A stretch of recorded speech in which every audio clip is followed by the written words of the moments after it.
Hi all, എല്ലാവർക്കും പുതിയൊരു ക്ലാസ്സിലേക്ക് സ്വാഗതം. ഇന്നത്തെ സെഷനിൽ നമ്മൾ നോക്കാൻ പോകുന്നത് നമ്മുടെ പുതിയ SCERT സീരീസിലെ രണ്ടാമത്തെ പാർട്ടാണ്. അപ്പോൾ ആദ്യത്തെ ഭാഗം എല്ലാവരും കണ്ടിട്ടുണ്ടാവും എന്ന് വിചാരിക്കുന്നു. 7ാം ക്ലാസ് ആണ് നമ്മൾ സ്റ്റാർട്ട് ചെയ്തത്. അപ്പൊ 7ാം ക്ലാസ്സിലെ നമ്മൾ ബയോളജിയും ഫിസിക്സും ഒക്കെ പറഞ്ഞു വെച്ചിട്ടുണ്ടായിരുന്നു. അതിൽ വിളയിക്കാം നൂറുമേനി എന്ന് പറയുന്ന ആദ്യത്തെ ചാപ്റ്ററിന്റെ ഒരു ഭാഗമാണ് നമ്മൾ കഴിഞ്ഞ ക്ലാസ്സിൽ ചെയ്തത്. അപ്പൊ ആ ക്ലാസ് കാണാത്തവർ തീർച്ചയായിട്ടും എന്ത് ചെയ്യുക, ആ ക്ലാസ് കാണുക. ഓക്കെ, അപ്പൊ അതിന്റെ ബാക്കി നമുക്ക് നോക്കാം. ശരി, നമുക്കിനി ആ ഒരു ചാപ്റ്ററിൽ ഇവിടെ മുതലാണ് പഠിക്കാനുള്ളത്. അതായത് കാർഷിക ഗവേഷണ കേന്ദ്രങ്ങളുമായി ബന്ധപ്പെട്ട കാര്യങ്ങളാണ് നമുക്കിനി ഇതിനകത്ത് പഠിക്കാനുള്ളത്. ഓക്കെ, നോക്കാം. നമുക്ക് ആദ്യം തന്നെ പ്രീവിയസ് ക്വസ്റ്റ്യൻ ഇങ്ങനെ കിടപ്പുണ്ടല്ലേ, അറിയാം നിങ്ങൾക്ക്. കേരള കാർഷിക സർവകലാശാല എവിടെയാണ് സ്ഥിതി ചെയ്യുന്നത്, അല്ലെങ്കിൽ കാർഷിക സർവകലാശാലയുടെ ആസ്ഥാനം എവിടെയാണ് എന്നുള്ളത് PSC ഒരു ക്വസ്റ്റ്യൻ ആണ്. അത് എവിടെയാണ്? അത് മണ്ണൂത്തി, തൃശ്ശൂർ ജില്ലയിലെ മണ്ണൂത്തിയാണ്. അപ്പോൾ കേരള കാർഷിക സർവകലാശാല എവിടെ സ്ഥിതി ചെയ്യുന്നു എന്ന് ചോദിച്ചു കഴിഞ്ഞാൽ മണ്ണൂത്തി, തൃശ്ശൂർ. മണ്ണൂത്തി, തൃശ്ശൂർ. നമുക്ക് ജസ്റ്റ് ഒന്ന് വായിച്ചു നോക്കാം. ഓക്കെ, ജസ്റ്റ് ഒന്ന് വായിച്ചാൽ മതി. കേരളത്തിലെ ഏറ്റവും പ്രധാനപ്പെട്ട കാർഷിക ഗവേഷണ കേന്ദ്രമാണ് കേരള കാർഷിക സർവകലാശാല. വിവിധ ഇനം വിളകൾ, മൃഗങ്ങൾ, പക്ഷികൾ മുതലായവയെ കുറിച്ചുള്ള ഗവേഷണങ്ങളും വിജ്ഞാന വ്യാപന പരിപാടികളുമാണ് മുഖ്യ പ്രവർത്തനങ്ങൾ. ജസ്റ്റ് നോക്കി വെച്ചിരിക്കുക. അതൊരു സ്റ്റേറ്റ്മെന്റ് ആയിട്ട് എങ്ങാനും വരികയാണെങ്കിൽ എഴുതാൻ കണക്കുന്നത് വായിച്ചു വെച്ചിരിക്കണം. ഓക്കെ, കേരള കാർഷിക സർവകലാശാലയുടെ പ്രാദേശിക ഗവേഷണ കേന്ദ്രങ്ങൾ സംസ്ഥാനത്തിന്റെ വിവിധ ഭാഗങ്ങളിൽ എന്ത് ചെയ്യുന്നുണ്ട്, പ്രവർത്തിക്കുന്നുണ്ട്. അപ്പൊ അതിന്റെ ആസ്ഥാനം മണ്ണൂത്തിയാണ്. അതിന്റെ പ്രാദേശിക ഗവേഷണ കേന്ദ്രങ്ങൾ, ലോക്കലായിട്ടുള്ള ഗവേഷണ കേന്ദ്രങ്ങൾ പല സ്ഥലങ്ങളിലായിട്ട് എന്ത് ചെയ്യുന്നുണ്ട്, പ്രവർത്തിക്കുന്നുണ്ട്. ഓക്കെ അല്ലേ? അടുത്ത രണ്ടാമത്തത് നോക്കാം. അടുത്തതും സ്ഥിരമായിട്ട് പരീക്ഷയ്ക്ക് ചോദിക്കുന്നത് തന്നെയാണ്. കേന്ദ്ര കിഴങ്ങ് വിള ഗവേഷണ കേന്ദ്രം എവിടെയാണ് സ്ഥിതി ചെയ്യുന്നത്? കിഴങ്ങ് വിള ഗവേഷണ കേന്ദ്രം അത് തിരുവനന്തപുരം ജില്ലയിലെ ശ്രീകാര്യത്താണ്. അതും പ്രീവിയസ് ക്വസ്റ്റ്യൻ തന്നെയാണ്, പലവട്ടം ചോദിച്ചിട്ടുണ്ട്. കേന്ദ്ര കിഴങ്ങ് വിള ഗവേഷണ കേന്ദ്രം സ്ഥിതി ചെയ്യുന്നത് തിരുവനന്തപുരം ജില്ലയിലെ ശ്രീകാര്യത്താണ്. ശ്രീകാര്യത്താണ്. എന്തായിരിക്കും ഇവിടെ നടക്കുന്നത്? എന്തായിരിക്കും കിഴങ്ങ് വിള ഗവേഷണ കേന്ദ്രത്തിൽ എന്തായിരിക്കും നോർമലി നടക്കുക?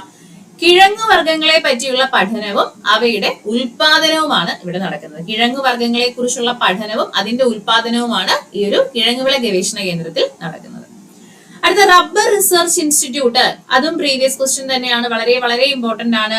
റബ്ബർ റിസർച്ച് ഇൻസ്റ്റിറ്റ്യൂട്ട് സ്ഥിതി ചെയ്യുന്നത് കോട്ടയത്താണ്. ഓക്കെ, കോട്ടയത്താണ് റബ്ബർ റിസർച്ച് ഇൻസ്റ്റിറ്റ്യൂട്ട് സ്ഥിതി ചെയ്യുന്നത്. കോട്ടയത്താണ്, കോട്ടയം. നോക്കാം. അത്യുൽപാദന ശേഷിയുള്ളതും വിവിധ ഭൂവിഭാഗങ്ങൾക്ക് അനുയോജ്യവുമായ റബ്ബർ ഇനങ്ങൾ വികസിപ്പിക്കുന്ന സ്ഥലമാണ് റബ്ബർ റിസർച്ച് ഇൻസ്റ്റിറ്റ്യൂട്ട്. അപ്പൊ അത്യുൽപാദന ശേഷിയുള്ള റബ്ബർ ഇനങ്ങൾ ഇനി ഓരോ ഭൂവിഭാഗങ്ങൾ, എല്ലാ സ്ഥലത്തും എല്ലാം കറക്റ്റ് ആയിട്ട് വളരില്ല അല്ലെ. അപ്പൊ വിവിധ ഭൂവിഭാഗങ്ങൾക്ക് അനുയോജ്യമായിട്ടുള്ള റബ്ബർ ഇനങ്ങൾ വികസിപ്പിച്ചെടുക്കുന്ന സ്ഥലമാണ് റബ്ബർ റിസർച്ച് ഇൻസ്റ്റിറ്റ്യൂട്ട്. ആസ്ഥാനം ചോദിച്ചാൽ എവിടെയാണ്? കോട്ടയമാണ്. അടുത്തത് പിന്നെ PSCയുടെ ഏറ്റവും പ്രിയപ്പെട്ട ചോദ്യമാണെന്ന് എല്ലാവർക്കും അറിയാം അല്ലെ.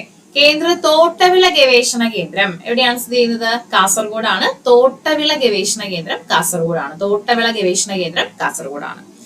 നോക്കിയോ, തോട്ടവിള എന്ന് പറയുമ്പോൾ എന്തൊക്കെ വരും അതിനകത്ത്? തെങ്ങ്, കവുങ്ങ്, കൊക്കോ തുടങ്ങിയവയെ കുറിച്ചുള്ള ഗവേഷണമാണ് ഇവിടെ നടക്കുന്നത്. അപ്പൊ തെങ്ങ്, കവുങ്ങ്, കൊക്കോ മുതലായവയെ കുറിച്ചുള്ള ഗവേഷണമാണ് ഈ കേന്ദ്ര തോട്ടവിള ഗവേഷണ കേന്ദ്രം, കാസർഗോഡുള്ള കേന്ദ്ര തോട്ടവിള ഗവേഷണ കേന്ദ്രത്തിൽ നടക്കുന്നത്. ഓക്കെ, വളരെ വളരെ ഇമ്പോർട്ടന്റ് ആണ് കേട്ടോ, വളരെ വളരെ ഇമ്പോർട്ടന്റ് ആണ്.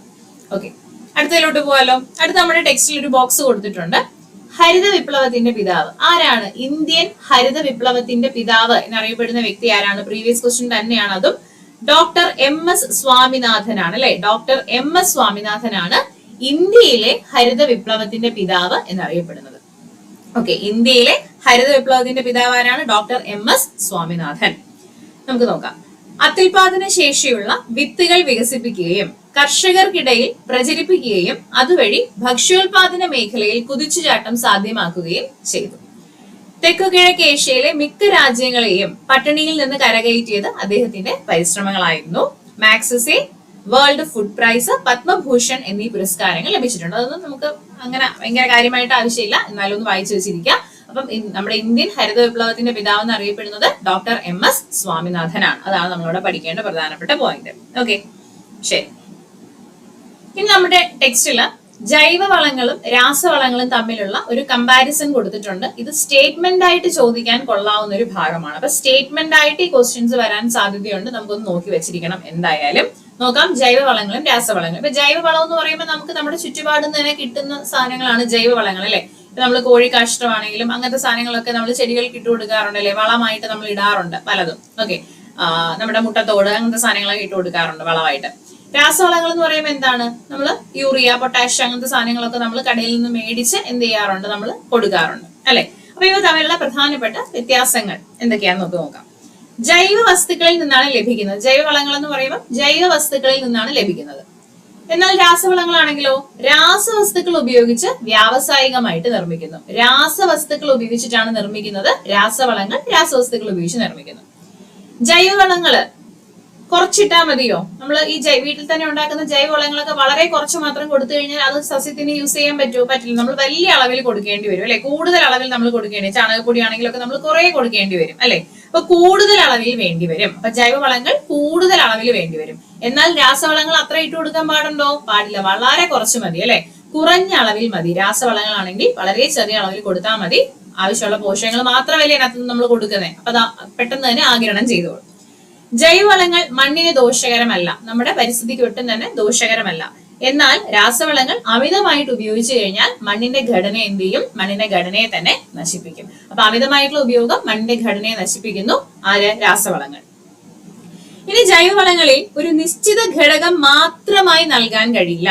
ഇപ്പൊ നമ്മുടെ ചെടിക്ക് മെഗ്നീഷ്യം ആണ് വേണ്ടത് എന്ന് വിചാരിക്കാം. ഓക്കെ, നമുക്ക് ആ മെഗ്നീഷ്യം മാത്രമായിട്ട് നമുക്ക് ജൈവവളം ഉപയോഗിച്ച് കൊടുക്കാൻ പറ്റില്ല അല്ലെ. ഒരു കുറെ എന്തിന്റെയെങ്കിലും ഒക്കെ മിക്സർ ആയിട്ട് മാത്രമേ നമുക്ക് കൊടുക്കാൻ പറ്റുള്ളൂ. എന്നാൽ രാസവളമാണെങ്കിൽ നമുക്ക് എന്താണോ കുറവ് ആ ഒരു സാധനം മാത്രമായിട്ട്, ആവശ്യമുള്ള ഘടകം മാത്രമായിട്ട് എന്ത് ചെയ്യാൻ കഴിയും? നമുക്ക് രാസവളമാണെങ്കിൽ കൊടുക്കാൻ പറ്റും. ശരിയല്ലേ? അപ്പൊ ആവശ്യമുള്ള ഘടകം മാത്രമായിട്ട് നൽകാൻ പറ്റും രാസവളമാണെങ്കിൽ. അപ്പൊ ജൈവവളമാണെങ്കിൽ നിശ്ചിത ഘടകം മാത്രമായിട്ട് നൽകാൻ കഴിയില്ല. അതൊരു ഇമ്പോർട്ടന്റ് പോയിന്റ് ആയിട്ട് തന്നെ കണ്ട് നമുക്ക് പഠിച്ചു വെക്കേണ്ടി വരും. കാരണം സ്റ്റേറ്റ്മെന്റ് ആയിട്ട് വേണമെങ്കിൽ ആ ഒരു ചോദ്യം ചോദിക്കാൻ നല്ല ഒരു ക്വസ്റ്റ്യൻ ആണ് കേട്ടോ. ആവശ്യമുള്ള ഘടകം മാത്രമായിട്ട് കൊടുക്കാം രാസവളങ്ങളുടെ കേസിൽ. ക്ലിയർ ആണല്ലോ? അടുത്തതിലോട്ട് പോവാലോ. ഓക്കെ, അടുത്തത് നിങ്ങൾ കേട്ടിട്ടുണ്ടായിരിക്കും, പരീക്ഷയ്ക്ക് ക്വസ്റ്റ്യൻ വന്നിട്ടുള്ള ഒരു ഭാഗം കൂടിയാണ് കേട്ടോ ഇത്. ജീവാണുവളം അല്ലെങ്കിൽ മൈക്രോബിയൽ ഫെർട്ടിലൈസർ. ജീവാണുവളം. എന്താണ് ജീവാണുവളം? എന്താണ് ജീവാണു എന്ന് പറയുമ്പോൾ തന്നെ മൈക്രോബ് അല്ലെ, ജീവനുള്ള സൂക്ഷ്മജീവികൾ. സൂക്ഷ്മജീവികളെ ഉപയോഗപ്പെടുത്തിയുള്ള വളപ്രയോഗ രീതിയാണ് ജീവാണു വളപ്രയോഗം. എക്സാമ്പിൾസ് മസ്റ്റ് ആയിട്ട് പഠിച്ചു വെച്ചോളൂ. സ്യൂഡോമോണസ്, അസോസ്പൈറില്ലം ഇവയൊക്കെ ജീവാണു വളങ്ങൾക്ക് ഉദാഹരണങ്ങളാണ്. അപ്പൊ സ്യൂഡോമോണസ് ഇതൊക്കെ മൈക്രോബ്സ് ആണ്. സ്യൂഡോമോണസ് ആണെന്ന് പറഞ്ഞാലും അസോസ്പൈറില്ലം എന്ന് പറഞ്ഞാലും ഒക്കെ മൈക്രോബുകളാണ്, സൂക്ഷ്മാണുക്കളാണ്. ആ സൂക്ഷ്മാണുക്കൾ അടങ്ങിയ വളം നമ്മൾ എന്ത് ചെയ്യാറുണ്ട്? നമ്മൾ ചെടികൾക്ക് കൊടുക്കാറുണ്ട്. സ്യൂഡോമോണസ് ഒക്കെ നമ്മൾ യൂസ് ചെയ്യാറുണ്ട്. ഓക്കെ, അപ്പൊ ജീവാണു വളത്തിന്റെ എക്സാമ്പിൾ ചോദിച്ചു കഴിഞ്ഞാൽ സ്യൂഡോമോണസ്, അസോസ്പൈറില്ലം ഇതൊക്കെ ജീവാണു വളങ്ങൾക്ക് ഉദാഹരണമാണ്. സൂക്ഷ്മജീവികളെ ഉപയോഗിച്ചിട്ടാണ് നമ്മൾ അവിടെ വളമായിട്ട് നമ്മൾ യൂസ് ചെയ്യുന്നത്. സൂക്ഷ്മജീവികളെയാണ് യൂസ് ചെയ്യുന്നത്. ഓക്കെ, അത് ഇമ്പോർട്ടന്റ് ആണ് കേട്ടോ, ഉറപ്പായിട്ടും നോക്കി വെച്ചേക്കാം. അപ്പൊ സ്യൂഡോമോണസ്, അതേപോലെ അസോസ്പൈറില്ലം. നെക്സ്റ്റ് പോവാലോ. നെക്സ്റ്റ് നമ്മുടെ ഈ ഒരു കൃഷിയുമായി ബന്ധപ്പെട്ട ഈ ചാപ്റ്ററിൽ കൊടുത്തിരിക്കുന്നത് കീടനിയന്ത്രണ മാർഗങ്ങളാണ്. അപ്പൊ നമ്മൾ ചെടി നന്നായിട്ട് കായ്ഫലം തരാനും ഒക്കെ ആയിട്ട് നമ്മൾ വളം കൊടുത്തു. ഇനി കീടങ്ങളുടെ ആക്രമണം വന്നു കഴിഞ്ഞാൽ അതിനെ നമ്മൾ എന്ത് ചെയ്യണം? ചേർത്ത് നിർത്തണം, വേണ്ടേ? അപ്പൊ നമ്മുടെ കീടനിയന്ത്രണത്തിന് പല പല മാർഗങ്ങൾ നമുക്ക് യൂസ് ചെയ്യാൻ പറ്റും. ഓക്കെ, രാസ കീടനാശിനികൾ ഉപയോഗിക്കാം, അതേപോലെ ജൈവ വസ്തുക്കൾ നമുക്ക് യൂസ് ചെയ്യാം. പല രീതികൾ നമുക്ക് യൂസ് ചെയ്യാൻ പറ്റും. അതിൽ ഓരോന്നായിട്ട് നമുക്ക് നോക്കാമേ. ഒന്ന് ജൈവ നിയന്ത്രണമാണ്. ഓക്കെ, ജൈവ നിയന്ത്രണം നോക്കിയേ. ഇവിടെ ഒരു ചിത്രം നിങ്ങൾ കണ്ടോ? വട്ടച്ചാഴി എന്നറിയപ്പെടും അല്ലെ, ലേഡി ബഗ് എന്നറിയപ്പെടുന്ന ഒരു കീടമാണിത്. ഓക്കെ, വട്ടച്ചാഴി കീടമല്ല, ഇതൊരു ഇൻസെക്ട് ആണ്, ഷഡ്പദമാണ്. വട്ടച്ചാഴി അല്ലെങ്കിൽ ലേഡി ബഗ് എന്ന ഷഡ്പദം ചെടികളിൽ വളരുന്ന പല കീടങ്ങളെയും തിന്നു നശിപ്പിക്കുന്നു. ഓക്കെ, അപ്പോ ഇതൊരു എന്താണ്? ഇതൊരു ഇൻസെക്ട് ആണ്, ഇതൊരു ഒരു ഷഡ്പദമാണ് വട്ടച്ചാഴി അല്ലെങ്കിൽ ലേഡി ബഗ്. ഇത് ചെടികളിൽ വളരുന്ന പല പല കീടങ്ങളെയും തിന്നു നശിപ്പിച്ച് നമുക്ക് ഉപയോഗമായിട്ടുള്ള രീതിയിൽ കുറച്ച് നമ്മൾ സപ്പോർട്ട് ചെയ്യുന്ന രീതിയിൽ ഇയാൾ നിൽക്കും. ഓക്കെ, അതായത് നമ്മുടെ ചെടിയെ ബാധിക്കുന്ന പലതരത്തിലുള്ള കീടങ്ങളെ ഇയാൾ എന്ത് ചെയ്യും? ഇയാള് തിന്ന് നശിപ്പിക്കും. അപ്പം വട്ടച്ചാഴി അല്ലെങ്കിൽ ലേഡി ബഗ് ഓർമ്മിച്ചു വെച്ചിരിക്കുക, ജൈവ നിയന്ത്രണത്തിന്റെ ഒരു എക്സാമ്പിൾ ആണ്. ഇനി അടുത്ത മറ്റൊരു മിത്ര കീടമാണ് ട്രൈക്കോഗ്രാമ. ഇതൊക്കെ ചോദിക്കാൻ കൊള്ളാവുന്നതാണ്. ഇതൊക്കെ നോക്കി വെച്ചേക്കണേ, ഇമ്പോർട്ടന്റ് ആണ്. ഒരു മിത്ര കീടത്തിന്റെ എക്സാമ്പിൾ ആണ്. അതായത് നമുക്ക് വേറെ ദോഷം ഉണ്ടാക്കുന്നില്ല, നമ്മുടെ ചെടിയിൽ നശിപ്പിക്കുന്ന കീടങ്ങളെ അടിച്ചോടിക്കാൻ മീൻസ് അതിനെ തിന്ന് നശിപ്പിക്കുക, അതിനെ ഇല്ലാതാക്കാൻ വേണ്ടി സഹായിക്കുന്ന മറ്റൊരു മിത്ര കീടമാണ് ട്രൈക്കോഗ്രാമ. ചോദിക്കാം, ട്രൈക്കോഗ്രാമ. ഈ സ്യൂഡോമോണസ് അസോസ്പൈറിലും ഒക്കെ നമ്മൾ പഠിച്ചില്ലേ. അതിന്റെ കൂടെ തന്നെ ഈ ട്രൈക്കോഗ്രാമയൊക്കെ തന്നിട്ട് ഇതിനകത്ത് ഏതാണ് എന്താണ് ജീവാണുവളമായിട്ട് യൂസ് ചെയ്യുന്നത് ഏതാണ്, അല്ലെങ്കിൽ നമ്മുടെ കീടനിയന്ത്രണത്തിന് യൂസ് ചെയ്യുന്ന മിത്രകീടം ഏതാണ്, അങ്ങനെ പല രീതിയിൽ എന്ത് ചെയ്യാൻ വേണമെങ്കിൽ ചോദിക്കാം. അപ്പൊ ട്രൈക്കോഗ്രാമ എന്ന് പറയുമ്പോൾ അതെന്താണ്, അതൊരു ജൈവ നിയന്ത്രണത്തിന് യൂസ് ചെയ്യുന്ന ഒരു മിത്രകീടമാണ്. ഇനി തവള, അരണ, ഓന്ത്, വണ്ട് തുടങ്ങിയ ജീവികൾ വിളകളെ ബാധിക്കുന്ന കീടങ്ങളെ എന്ത് ചെയ്യുന്നുണ്ട്, തിന്ന് നശിപ്പിക്കുന്നുണ്ട് അല്ലെ. പിന്നെ ഇവരൊക്കെ കാരണം എന്തെങ്കിലുമൊക്കെ ബുദ്ധിമുട്ട് നമുക്ക് ഉണ്ടാകുന്നുണ്ടെങ്കിൽ അത് വേറെ, അല്ലാതെ കീടങ്ങളെ നശിപ്പിക്കാൻ വേണ്ടി ഈ ആൾക്കാരൊക്കെ നമ്മളെ സഹായിക്കുന്നുണ്ട്. ശരിയല്ലേ? അപ്പൊ ഇങ്ങനെ ഉള്ള കീട നിയന്ത്രണത്തിന് നമ്മൾ പറയുന്ന പേരാണ് ജൈവ നിയന്ത്രണം. നമ്മൾ കീടനാശിനികൾ പ്രയോഗിക്കുന്ന സമയത്ത് നമ്മുടെ കീടനാശിനിക്ക് അറിയോ ഇയാള് നല്ല ആളാണ്, ഇയാള് മോശപ്പെട്ട ആളാണെന്നുള്ളത് കീടനാശിനിക്ക് അറിയാം. അത് എല്ലാ കീടത്തിനും നശിപ്പിച്ച് കളയും അല്ലെ. അപ്പൊ നമ്മൾ കീടനാശിനികൾ ഉപയോഗിക്കുന്ന സമയത്ത് നമുക്ക് വേണ്ടാത്ത ആ ദോഷമുണ്ടാക്കുന്ന കീടങ്ങളോടൊപ്പം തന്നെ ഈ മിത്ര കീടങ്ങളും എന്ത് ചെയ്തു പോകും, നശിച്ചു പോകും. ഓക്കെ, അപ്പൊ കീടനാശിനികൾ പ്രയോഗിക്കുമ്പോൾ കീടങ്ങളോടൊപ്പം മിത്ര കീടങ്ങളും നശിച്ചു പോകുന്നു. അപ്പൊ ഇവിടെ ഓർമ്മിക്കേണ്ടത് ജൈവ നിയന്ത്രണത്തിന് നമ്മൾ യൂസ് ചെയ്യുന്നത് വട്ടച്ചാഴി അല്ലെങ്കിൽ ലേഡി ബഗ് എന്ന ഷഡ്പദത്തെ യൂസ് ചെയ്യാറുണ്ട്. അതേപോലെ മറ്റൊരു മിത്രകീടമാണ് ട്രൈക്കോഗ്രാമ. ഓക്കെ അല്ലേ? നെക്സ്റ്റ് നോക്കാം. നെക്സ്റ്റ് യാന്ത്രിക നിയന്ത്രണമാണ്. നിങ്ങൾ കണ്ടിട്ടുണ്ടോ ഈ മഞ്ഞക്കെണി അല്ലെങ്കിൽ ഫിറമോൺ കെണി എന്നൊക്കെ? കൃഷിയുമായിട്ട് ബന്ധപ്പെട്ട് കുറച്ച് ചെറിയ കൃഷിയൊക്കെ ചെയ്യുന്ന ആൾക്കാരാണെങ്കിൽ ചിലപ്പോൾ നിങ്ങൾക്ക് അറിയാമായിരിക്കും ഈ പറയുന്ന സാധനങ്ങൾ. യാന്ത്രികമായിട്ട് നമ്മൾ മെക്കാനിക്കലായിട്ട് കീടനിയന്ത്രണത്തിന് വേണ്ടി ഉപയോഗിക്കുന്ന മാർഗങ്ങളാണ്. നമുക്ക് നോക്കാം. ഓക്കെ, ഇവിടെ നമ്മുടെ ടെക്സ്റ്റില് ഈ പച്ചക്കറിന്റെ ഒക്കെ കായയിൽ വന്നിരിക്കുന്ന ഈ ഇത്തരം ഈച്ചകളൊക്കെ ഇല്ലേ, ഇങ്ങനത്തെ ഈച്ചകളെ ചിത്രത്തിൽ കാണുന്ന പോലത്തെ ഈച്ചകള്. അപ്പൊ ഈ ഈച്ചകളെ നശിപ്പിക്കാനുള്ള ഒരു സൂത്രം പറഞ്ഞിട്ടുണ്ട്, ഒരു മെത്തേഡ് പറഞ്ഞിട്ടുണ്ട്. നമുക്കൊന്ന് നോക്കാം. ഒരു പിടി തുളസി ഇല ചതച്ച് ഒരു സ്റ്റീൽ പ്ലേറ്റിൽ വെക്കാം. അല്പനേരം കഴിഞ്ഞ് ഈ പ്ലേറ്റ് നമ്മൾ നോക്കുന്ന സമയത്ത് ഈ തുളസി ഇലയുടെ ഈ മണം കാരണം എന്ത് ചെയ്യുന്നറിയോ, ഈ ഈച്ചകൾ ഇങ്ങനെ പ്ലേറ്റിൽ വന്ന് ഇരിക്കും. അങ്ങനെ നമുക്ക് എന്ത് ചെയ്യാൻ പറ്റും, ഇതിനെ നശിപ്പിച്ചെടുക്കാനായിട്ട്, നമുക്ക് അതിനെ കെണിയിൽ പെടുത്തി നശിപ്പിച്ചെടുക്കാനായിട്ട് സാധിക്കും. ഓക്കെ, ഇങ്ങനെ കെണികൾ ഉപയോഗിച്ചോ കൈകൊണ്ട് പെറുക്കി മാറ്റിയോ കീടങ്ങളെ നിയന്ത്രിക്കുന്ന രീതിയാണ് യാന്ത്രിക നിയന്ത്രണം എന്ന് പറയുന്നത്. അപ്പൊ നമ്മൾ കെണികൾ ഉപയോഗിച്ച് കീടത്തെ പിടിച്ച് നമ്മൾ കളയുന്നു, അതല്ലെങ്കിൽ നമ്മൾ കൈ കൊണ്ട് അതിനെ പെറുക്കി മാറ്റി. ഇപ്പൊ നമ്മൾ ഏതെങ്കിലുമൊക്കെ ചെടിയുടെ ഏതെങ്കിലുമൊക്കെ ശിഖരത്തിൽ അല്ലെങ്കിൽ ഏതെങ്കിലുമൊക്കെ ചെറിയ ചെറിയ ബ്രാഞ്ചിനകത്ത് കീടങ്ങൾ വന്നു കഴിഞ്ഞാൽ നമ്മൾ ഒടിച്ച് കളയാറുണ്ട് അല്ലെ, ശരിയല്ലേ? അങ്ങനെ നമ്മൾ യാന്ത്രികമായിട്ട്, നമ്മൾ മാനുവലായിട്ട് കീടത്തെ നിയന്ത്രിക്കാൻ വേണ്ടി നമ്മൾ എന്തെങ്കിലും ചെയ്യുകയാണെങ്കിൽ അതിനെയാണ് നമ്മൾ യാന്ത്രിക നിയന്ത്രണം എന്ന് പറയുന്നത്. യാന്ത്രിക നിയന്ത്രണം. ഓക്കെ, ഇതിനായി ഉപയോഗിക്കുന്ന ഒരിനം കെണിയാണ് ഫിറമോൺ കെണി. ഇത് മാർക്കറ്റിൽ ലഭ്യമാണ്. ഓക്കെ, ഫിറമോൺ കെണി എന്തിന്റെ ഉദാഹരണമാണ് എന്ന് ചോദിച്ചു കഴിഞ്ഞാൽ, ഏത് തരത്തിലുള്ള കീട നിയന്ത്രണത്തിന് ഉദാഹരണമാണ് ഫിറമോൺ കെണി എന്ന് ചോദിച്ചു കഴിഞ്ഞാൽ അത് യാന്ത്രിക നിയന്ത്രണത്തിനുള്ള ഒരു മാർഗമാണെന്ന് ഓർമ്മിച്ചു വെക്കുക. അപ്പൊ ഫിറമോൺ കെണി എന്ന് പറഞ്ഞു കഴിഞ്ഞാൽ യാന്ത്രിക നിയന്ത്രണത്തിനുള്ള ഒരു മാർഗമാണ് ഫിറമോൺ കെണി. ഓക്കെ, ഫിറമോൺ കെണി. ഓക്കെ അല്ലേ? ഓക്കെ ആണല്ലോ. നെക്സ്റ്റ് കീടനാശിനികളിലോട്ട് തന്നെ പോവാം. അത് കഴിഞ്ഞപ്പോൾ നമ്മൾ നേരെ കീടനാശിനിയിലോട്ട് പോകും അല്ലെ. കീടനാശിനികൾ രണ്ട് തരത്തിലുണ്ട്. നേരത്തെ നമ്മൾ വളം പറഞ്ഞ പോലെ തന്നെ രാസ കീടനാശിനികളും ഉണ്ട്, അതേപോലെ തന്നെ ജൈവ കീടനാശിനികളും ഉണ്ട്. രണ്ട് തരത്തിൽ കീടനാശിനികൾ വരാം.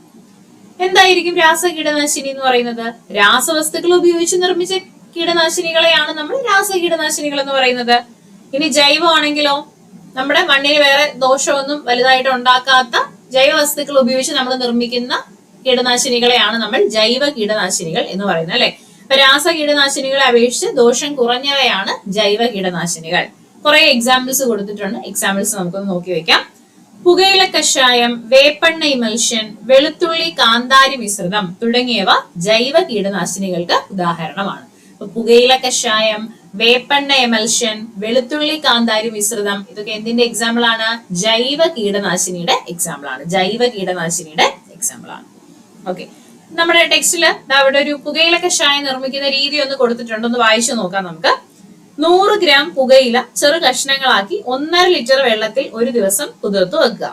ഇത് പിഴിഞ്ഞ് അരിച്ചെടുക്കുക. ഇതിൽ 10 ഗ്രാം ബാർ സോപ്പ് ലയിപ്പിക്കുക. പുകയില കഷായം തയ്യാറായി. ഇതിൽ ഇരട്ടി വെള്ളം ചേർത്ത് നേർപ്പിച്ച് ചെടികൾക്ക് തളിക്കാം. ഇതൊക്കെ നമുക്ക് പ്രധാനമായിട്ടും ഈ നമ്മുടെ PSC എക്സാമിന് ചോദിക്കാം. അതിനേക്കാളും കുറച്ചുകൂടി ഈ പുകയില കഷായം അങ്ങനത്തെ സാധനങ്ങളൊക്കെ ചോദിക്കാനുള്ള ഒരു ചാൻസ് നിങ്ങൾ KTET പരീക്ഷയ്ക്കൊക്കെ പ്രിപ്പയർ ചെയ്യുന്ന ആൾക്കാരാണെങ്കിൽ, അല്ലെങ്കിൽ LP UPയുടെ ഒക്കെ എക്സാമിന് നിങ്ങൾ പ്രിപ്പയർ ചെയ്യുന്ന ആൾക്കാരാണെങ്കിൽ അവിടെ ഈ പറയുന്ന പോലത്തെ നമ്മുടെ കീടനാശിനികളുമായിട്ട് ബന്ധപ്പെട്ടതും കൃഷിയുമായി ബന്ധപ്പെട്ടതുമായിട്ടുള്ള കാര്യങ്ങൾ എടുത്തു തന്നെ അവിടുത്തെ സിലബസിനകത്ത് പറയുന്നുണ്ട്. കേട്ടിട്ട് എക്സാമിനോ അല്ലെങ്കിൽ LP-UP എക്സാമിനോ ഒക്കെ പ്രിപ്പയർ ചെയ്യുന്ന ആൾക്കാർക്ക് ഒന്നും കൂടി ഈ ഒരു ഭാഗം കുറച്ചുകൂടി സ്ട്രെസ് ചെയ്ത് പഠിക്കേണ്ടി വരും കേട്ടോ.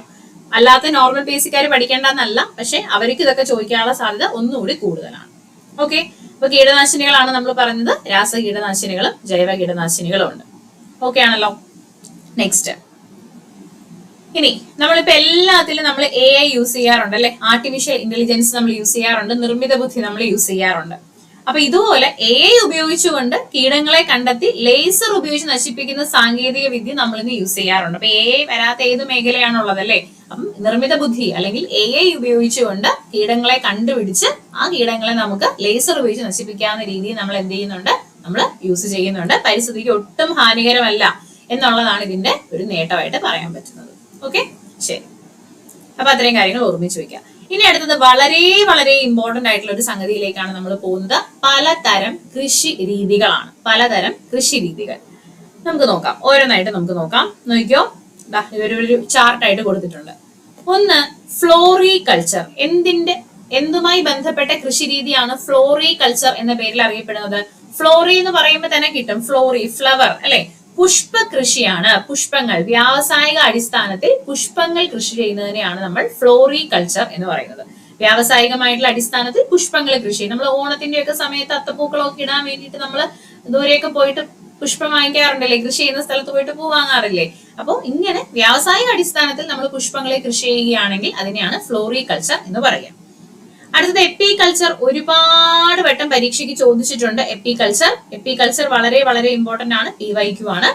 തേനീച്ച വളർത്തലാണ് എപ്പികൾച്ചർ എന്ന് പറയുന്നത്. തേനീച്ച വളർത്തൽ. ഓക്കെ, എപ്പികൾച്ചർ തേനീച്ച വളർത്തുന്ന രീതി, തേനീച്ചയെ കൃഷി ചെയ്യുന്ന രീതിക്ക് പറയുന്ന പേരാണ് എന്താ, എപ്പികൾച്ചർ. എപ്പികൾച്ചർ പഠിച്ചു വെക്കണം, വളരെ വളരെ ഇമ്പോർട്ടന്റ് ആണ്. എപ്പികൾച്ചർ തേനീച്ച വളർത്തലാണ് എപ്പികൾച്ചർ.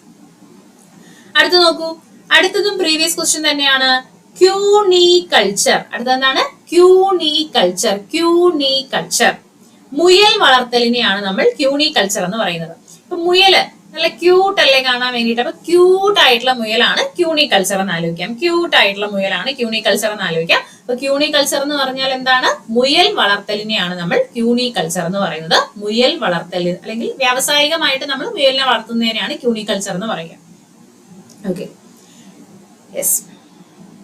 അടുത്ത കൂൺ കൃഷി എന്ന് പറയും. വ്യാവസായികമായ അടിസ്ഥാനത്തിൽ കൂൺ കൃഷി ചെയ്യുന്നതിന് എന്തായിരിക്കും പറയുന്നത്? Mushroom culture. വളരെ സിമ്പിൾ അല്ലേ. കൂൺ വ്യാവസായികമായിട്ടുള്ള അടിസ്ഥാനത്തിൽ നമ്മൾ കൂണ് കൃഷി ചെയ്യുന്നതിന് പറയുന്ന പേരാണ് mushroom culture. Okay, mushroom culture. അടുത്ത കോഴി. കോഴീനെ വ്യാവസായിക അടിസ്ഥാനത്തിൽ വളർത്തുന്നതിന് എന്ത് പറയും? അതും എല്ലാവർക്കും അറിയുന്ന ഒരു വാക്ക് തന്നെയായിരിക്കും, പൗൾട്രി ഫാമിംഗ് അല്ലെ. പൗൾട്രി ആണ് കോഴി കൃഷി ചെയ്യുന്നതിന് നമ്മൾ പറയുന്നത്, അല്ലെങ്കിൽ കോഴിയെ വളർത്തുന്നതിന് പറയുന്ന പേരാണ് poultry farming. Poultry farming. Okay, poultry farming. അടുത്ത് കന്നുകാലി വളർത്തൽ. വ്യാവസായിക അടിസ്ഥാനത്തിൽ നമ്മൾ കന്നുകാലികളെ വളർത്തുകയാണെങ്കിൽ അതിന് പറയുന്ന പേര് ലൈവ് സ്റ്റോക്ക് ഫാമിംഗ് എന്നാണ്. ലൈവ് സ്റ്റോക്ക് ഫാമിംഗ് ആണ് കന്നുകാലി വളർത്തല്, livestock farming. Okay, livestock farming. അടുത്തതും പ്രീവിയസ് ക്വസ്റ്റ്യൻ. പിസികൾച്ചർ. മത്സ്യകൃഷിയാണ്. വ്യാവസായിക അടിസ്ഥാനത്തിൽ മത്സ്യങ്ങളെ കൃഷി ചെയ്യുന്ന രീതി അറിയപ്പെടുന്ന പേരാണ് പിസികൾച്ചർ. ഓക്കെ, വ്യാവസായിക അടിസ്ഥാനത്തിൽ മത്സ്യങ്ങളെ കൃഷി ചെയ്യുന്ന രീതിക്ക് പറയുന്ന പേരാണ് എന്ത്? പിസികൾച്ചർ. ഓക്കെ, പിസികൾച്ചർ. അടുത്തതും പ്രീവിയസ് ക്വസ്റ്റ്യൻ തന്നെയാണ്. പട്ടുനൂൽ പുഴു വളർത്തൽ. പട്ടുനൂൽ പുഴുക്കളില്ലേ, അതിനെ വളർത്തുന്ന രീതി അറിയപ്പെടുന്ന പേര് സെറികൾച്ചർ എന്നാണ്. അപ്പൊ പട്ട് സാരി എന്ന് ആലോചിക്കാം, സാരി എന്ന് ആലോചിക്കാലോ, പട്ട് സാരി എന്ന് ആലോചിക്കാം. വ്യാവസായികമായിട്ടുള്ള അടിസ്ഥാനത്തിൽ പട്ടുനൂൽ പുഴുക്കളെ വളർത്തുന്ന കൃഷി രീതിക്ക് പറയുന്ന പേരാണ് എന്ത്? സെറികൾച്ചർ. Okay, sericulture. പട്ടുസാരി, സാരി പട്ടുനൂൽ പുഴുവിനെ വളർത്തുന്നതാണ് സെറികൾച്ചർ എന്ന് പറയുന്നത്. അപ്പൊ ഒന്ന് പറഞ്ഞു നോക്കാം. വ്യാവസായികമായിട്ടുള്ള അടിസ്ഥാനത്തിൽ പൂക്കൾ നമ്മൾ കൃഷി ചെയ്യുകയാണെങ്കിൽ ഫ്ലോറികൾച്ചർ. എപ്പികൾച്ചർ എന്താണ്? തേനീച്ച വളർത്തുന്ന രീതിക്ക് പറയുന്ന പേരാണ് എപ്പികൾച്ചർ. മുയൽ വളർത്തുന്നതിന് എന്ത് പറയും? ക്യൂണികൾച്ചർ. മുയൽ വളർത്തുന്നതിന് നമ്മൾ ക്യൂണികൾച്ചർ എന്ന് പറയും. കൂൺ കൃഷി ചെയ്യുന്നതിന് എന്താ പറയാ? Mushroom culture. കൂൺ കൃഷി ചെയ്യുന്നതിന് പറയുന്ന പേര് മഷ്റൂം കൾച്ചർ. അടുത്ത കോഴി വളർത്തുന്നതിനെ വ്യാവസായികമായി നമ്മൾ കോഴി വളർത്തുന്നതിന് പറയുന്ന പേര് എന്താണ്? Poultry farming. അടുത്ത കന്നുകാലി വളർത്തുന്നതിന് എന്ത് പറയും? കന്നുകാലി ലൈവ് സ്റ്റോക്ക് ഫാമിംഗ് എന്ന് പറയും. അടുത്ത മത്സ്യകൃഷിയാണ്, പിസികൾച്ചർ ആണ് മത്സ്യകൃഷി, പിസികൾച്ചർ. സെറികൾച്ചർ എന്ന് പറയുമ്പോൾ എന്താണ്? നമ്മുടെ പട്ടുനൂൽ പുഴുക്കളെ വ്യാവസായിക അടിസ്ഥാനത്തിൽ വളർത്തുന്നതിനാണ് എന്ത് പറയുക? സെറികൾച്ചർ എന്ന് പറയാം. ഓക്കെ, സെറികൾച്ചർ എന്ന് പറയാം. ഓക്കെ അല്ലേ? അപ്പൊ അത്രയാണ് നമ്മുടെ ഫസ്റ്റ് ചാപ്റ്റർ അവിടെ കഴിയാണ് കേട്ടോ. ആദ്യത്തെ ചാപ്റ്റർ അവിടെ കഴിയാണ്. നമുക്ക് ജസ്റ്റ് അവിടെ ഉള്ള ആ ഒരു ടെക്സ്റ്റിന്റെ ബാക്കിലുള്ള ഒരു ക്വസ്റ്റ്യൻ ഒന്ന് നോക്കാം. ജൈവവളത്തിന് യോജിക്കാത്ത പ്രസ്താവന തിരഞ്ഞെടുക്കുക. കണ്ടോ, ചിലപ്പോ നമ്മൾ ഇനി എഴുതാൻ പോകുന്ന ഒരു PSC എക്സാമില് ഈ same question with same option ഉണ്ടാവാനുള്ള സാധ്യതയുണ്ട്. നോക്കൂ, നിങ്ങൾ തന്നെ ആൻസർ കറക്റ്റ് ആയിട്ട് എല്ലാവരും ഒന്ന് പറയാൻ ശ്രമിച്ചേ. ജൈവവളത്തിന് യോജിക്കാത്ത പ്രസ്താവന വീടുകളിൽ നിർമ്മിക്കാം. പറ്റുമോ? ജൈവവളം വീടുകളിൽ നിർമ്മിക്കാൻ പറ്റുമോ? തീർച്ചയായിട്ടും പറ്റും. കൂടുതൽ അളവിൽ വേണം, വേണ്ടേ? ജൈവവളം കൂടുതൽ അളവിൽ വേണ്ടേ? എന്തായാലും ഉറപ്പായിട്ടും വേണം. മണ്ണിന്റെ ഘടനയെ നശിപ്പിക്കുന്നു. ജൈവവളം മണ്ണിന്റെ ഘടനയെ നശിപ്പിക്കുന്നുണ്ടോ? നമ്മുടെ ചാണകപ്പൊടിയും നമ്മുടെ എല്ലുപൊടിയും ഒക്കെ മണ്ണിന്റെ ഘടനയെ നശിപ്പിക്കുന്നുണ്ടോ? ഇല്ല. അപ്പൊ അതാണ് തെറ്റ്. അത് തെറ്റാണ്. തെറ്റ് അല്ലെങ്കിൽ യോജിക്കാത്ത പ്രസ്താവന കാണാനാണ് ചോദ്യം. അപ്പൊ നമ്മുടെ ആൻസർ ഓപ്ഷൻ സി തന്നെയാണ്. ഡിയും കൂടെ വായിച്ചു നോക്കാം. നിശ്ചിത ഘടകം മാത്രമായി നൽകാൻ കഴിയില്ല. കഴിയുമോ? ജൈവവളത്തിൽ നമുക്ക് നിശ്ചിത ഘടകം മാത്രമായിട്ട് കൊടുക്കാൻ പറ്റുമോ? പറ്റത്തില്ലല്ലോ. നമ്മൾ ഓൾറെഡി പഠിച്ചതാണ് അല്ലേ ആ സാധനം. അപ്പൊ ഇതിങ്ങനത്തെ രീതിയിലൊക്കെ ആയിരിക്കും ഇവിടെ ക്വസ്റ്റ്യൻസ് വരിക. അപ്പൊ അതും ശരിയാണ്. ശരിയല്ലാത്തതാണ് ചോദിച്ചിരിക്കുന്നത്. ഓപ്ഷൻ സി ആണ് ആൻസർ. ക്ലിയർ അല്ലേ? അപ്പൊ ഇന്നിപ്പം എന്തായാലും ഞാൻ അടുത്ത ചാപ്റ്റർ തുടങ്ങുന്നില്ല. നമുക്ക് ഓരോ ചാപ്റ്റർ വൈസ് തന്നെ മുന്നോട്ട് പോവാം. ഫസ്റ്റ് ചാപ്റ്റർ കുറച്ച് വലിയൊരു പാഠമായതുകൊണ്ടാണ് നമ്മൾ 2 പാർട്ടായിട്ട് ചെയ്തത്. അപ്പൊ നമുക്ക് അടുത്ത ക്ലാസ്സിൽ അടുത്ത ചാപ്റ്റർ, അടുത്ത കെമിസ്ട്രി ആണ്, ആസിഡുകളും ബേസുകളും എന്ന് പറയുന്ന ഒരു ചാപ്റ്റർ ആണ്. ആ ചാപ്റ്റർ നമുക്ക് നെക്സ്റ്റ് ക്ലാസ്സിൽ എന്ത് ചെയ്യാം? പഠിക്കാം. ഓക്കെ, എല്ലാവർക്കും ക്ലിയർ ആണ് എന്ന് വിചാരിക്കുന്ന കാര്യങ്ങൾ. അപ്പോ okay friends, thank you so much for watching. അടുത്തൊരു ക്ലാസ്സിൽ വീണ്ടും കാണാം. ബൈ.